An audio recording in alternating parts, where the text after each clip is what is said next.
நண்பர்கள் அனைவருக்கும் வணக்கம். நம்ம சேனலில் அனைவரும் பயன்பெறும் வகையில் பல பேருள்ள தகவல் எப்படி பண்ணுறோம். இந்த வீடியோவில் பென்ஷன் உயர்வு 13,000 முதல் 13,400 ரூபாய் அரியர்ஸ் தொகை கணக்கீடு சார்ந்த 6 புதிய தகவல்.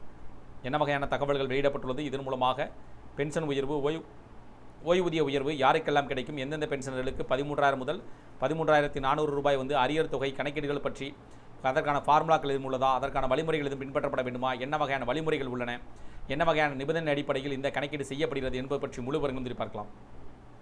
வீடியோக்குள்ள போகிறதுக்கு முன்னாடி நம்ம சேனலை சப்ஸ்கிரைப் பண்ணுவாங்க, சப்ஸ்கிரைப் பண்ணுங்கள். சப்ஸ்கிரைப் பண்ணுங்க, பக்கத்தில் இருக்க பெல் பட்டனையும் ப்ரெஸ் பண்ணுங்கள். அப்போ தான் நம்ம அடுத்தபடி கூட எல்லா வீடியும் டேரெக்டாக கிடைக்கும்.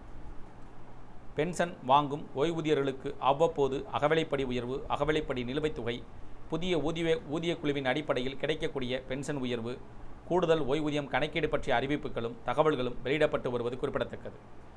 அந்த வகையில் தற்போது 8வது ஊதியக்குழு அமலுக்கு வந்தவுடன் ஊழியர்களின் ஓய்வூதியம் மிகப்பெரிய ஏற்றத்தை காணும் என்பது அனைவரும் அறிந்ததே. ஆனால் ஓய்வூதியதாரர்களும் இந்த அதிகரிப்பு மிகப்பெரியதாக இருக்கும். இதனுடன் அவர்களுக்கு இன்னும் பல சலுகைகள் கிடைக்கக்கூடும். சமீப காலமாக மக்களிடையே அதிகப்படியாக விவாதிக்கப்படும் விஷயங்களில் 8வது ஊதியக்குழுவின் அமலாக்கமும் ஒரு முக்கிய இடத்தை பிடித்துள்ளது.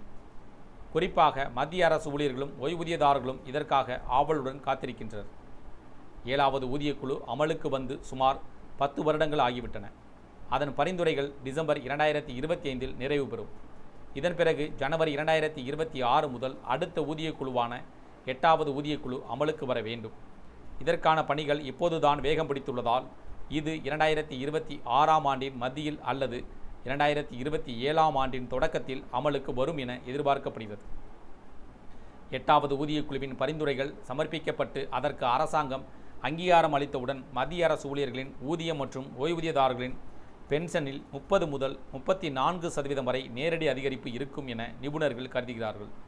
எனினும் இது குறித்து அதிகாரப்பூர்வ அறிவிப்பு ஏதும் இன்னும் வரவில்லை என்பதும் குறிப்பிடத்தக்கது. 8வது ஊதியக்குழு அமலுக்கு வந்தால் இதனால் ஊழியர்களின் ஊதியம் மிகப்பெரிய ஏற்றத்தை காணும் என்பதும் அனைவரும் அறிந்ததே. ஆனால் ஓய்வூதியதாரர்களுக்கும் இந்த அதிகரிப்பு மிகப்பெரியதாக இருக்கும். இதனுடன் அவர்களுக்கு இன்னும் பல சலுகைகளும் கிடைக்கக்கூடும். அரசு ஓய்வூதியதாரர்களின் ஓய்வூதியம் பொதுவாக ஓய்வு பெறும் நேரத்தில் அவர்களின் அடிப்படை சம்பளம் மற்றும் அதில் பெறப்பட்ட ஃபிட்மேன் ஃபேக்டர் ஆகியவற்றின் அடிப்படையில் தீர்மானிக்கப்படுகிறது. 7வது ஊதியக்குழுவில் இது ஃபிட்மேன் ஃபேக்டர் 2.57 ஆக இருந்தது. இப்போது 8வது ஊதியக்குழுவின் 1.92 முதல் 2.8 அல்லது 3 என்ற வரம்பில் அதிகரிக்கும் என எதிர்பார்க்கப்படுகிறது. இந்த நிலையில் ஓய்வூதியத்தில் குறிப்பிடத்தக்க அதிகரிப்பு உறுதி என்றும் கருதப்படுகிறது. ஓய்வூதிய உயர்வு எவ்வளவு இருக்கும் என்பதை ஒரு உதாரணத்தின் மூலமாக புரிந்து கொள்ளலாம். ஒருவரின் ஓய்வூதியம் தற்போது 10,000 இருந்தால் அது 30% அதிகரித்தால் 13,000ஆகவும் 34% அதிகரித்தால் 13,400 ரூபாயாகவும் உயரக்கூடும். அதாவது ஒவ்வொரு மாதமும் 3,000 முதல் 3,400 ரூபாய் வரை ஓய்வூதிய உயர்வு கிடைக்கும். ஃபிட்மேன் ஃபேக்டர் 3 நிர்ணயிக்கப்பட்டால் மாத ஓய்வூதியமாக ரூபாய் 20,000 பெறும் ஓய்வூதியதாரர்களுக்கு ஓய்வூதிய உயர்வு எவ்வளவு இருக்கும் என்பதையும் ஒரு உதாரணத்தின் மூலமாக கணக்கிட முடியும்.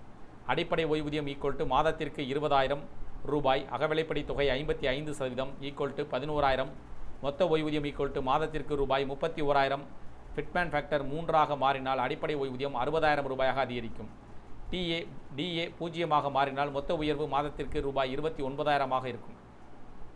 இது தவிர 8வது ஊதியக்குழுவில் கமிட்டட் பென்ஷன், அதாவது மாற்றப்பட்ட ஓய்வூதிய விதிகளின் மாற்றம் செய்யப்படும் என எதிர்பார்க்கப்படுகிறது. மத்திய அரசு ஊழியர்கள் ஓய்வு பெறும்போது தங்கள் மாதாந்திர ஓய்வூதியத்தில் ஒரு பகுதியை மொத்தமாக எடுத்துக்கொள்ளும் வாய்ப்பும் அவர்களுக்கு வழங்கப்படுகிறது.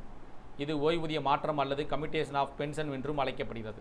இதற்கு ஈடாக அடுத்த 15 ஆண்டுகளுக்கு அவர்களது மாதாந்திர ஓய்வூதியத்திலிருந்து எடுக்கப்பட்ட தொகைக்கு ஏற்ப ஒரு தொகை கழிக்கப்படுகிறது. தற்போது பிடித்தம் செய்யும் இந்த செயல்முறை 15 ஆண்டுகள் நீடிக்கிறது. ஓய்வூதிய மீட்பு காலத்தை 15 ஆண்டுகளிலிருந்து 12 ஆண்டுகளாக குறைக்க வேண்டும் என்று நீண்ட நாட்களாக கோரிக்கை உள்ளது. அப்படி செய்தால் ஓய்வு பெற்ற ஊழியர்கள் 3 ஆண்டுகள் முன்னதாகவே தங்கள் ஓய்வூதியத்தின் முழு தொகையையும் பெறத் தொடங்கலாம்.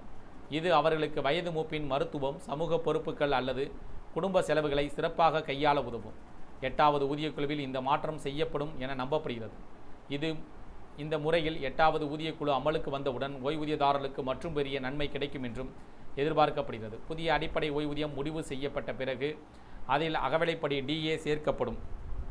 அகவிலைப்படி ஓய்வூதியத்துடன் இணைக்கப்படுவதன் மூலம் ஓய்வூதியத்தில் திடீரென மிகப்பெரிய ஏற்றம் இருக்கும். பழைய ஓய்வூதியத்திலிருந்து நிலுவைத் தொகை கிடைப்பதற்கான வாய்ப்புகளும் உள்ளது.